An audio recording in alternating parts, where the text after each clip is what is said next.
my time, you all I want. Neither of us wanna be alone.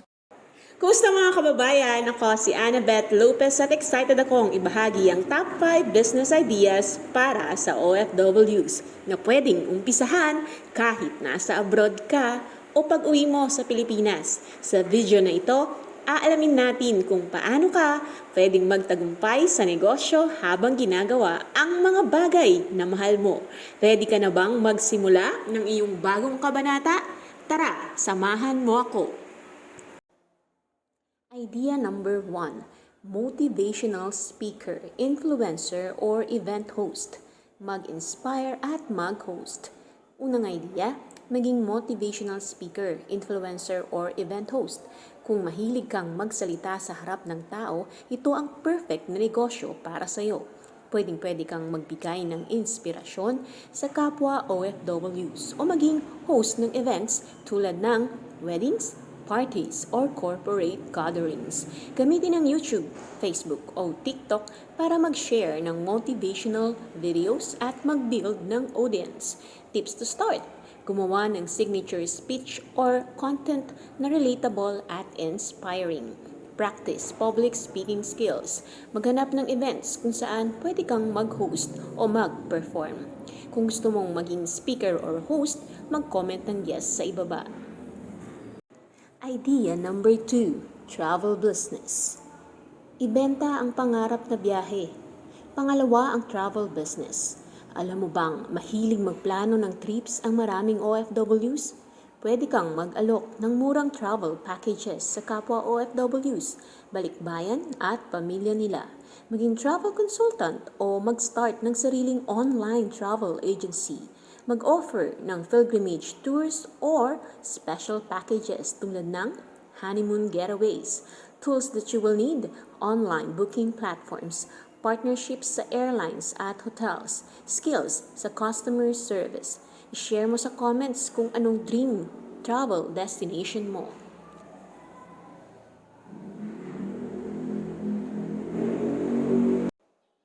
Idea number 3, e-commerce for fashion or stockist. Simulan ang fashion business mo ngayon. Ikatlo ang e-commerce business.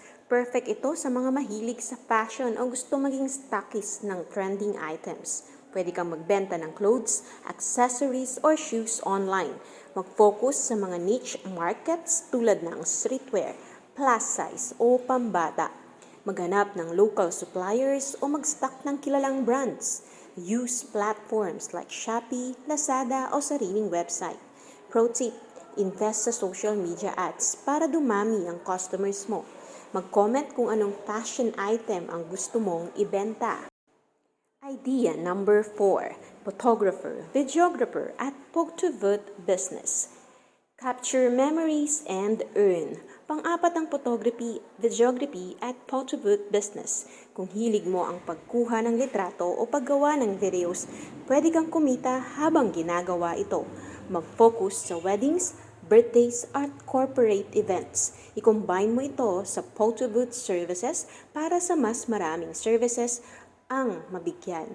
Mag-invest ka sa high-quality camera at software tulad ng Adobe Lightroom at Premiere Pro. Paano mag-promote? Gumawa ka ng social media page na nagpapakita ng mga best shots mo. Mahilig ka bang mag-picture? Photo lovers ang i-comment sa ibaba. Idea number 5, catering with bakery and events management. Magluto para sa tagumpay. Ang huli, ang catering business na may bakery at events management pa. Kung marunong kang magluto o mag-bake, ito ang negosyo para sa'yo. Mag-focus sa combo packages tulad ng full catering services, kasama na ang cakes and pastries. Pwede ka rin mag-offer ng event planning para sa mga kumpleto ang serbisyo mo. Para kumpleto na rin ang serbisyo mo, mag-aral ka na rin ng food safety at kumuha ng permit para legit ang negosyo. Comment lang catering boss kung gusto mong itong subukan.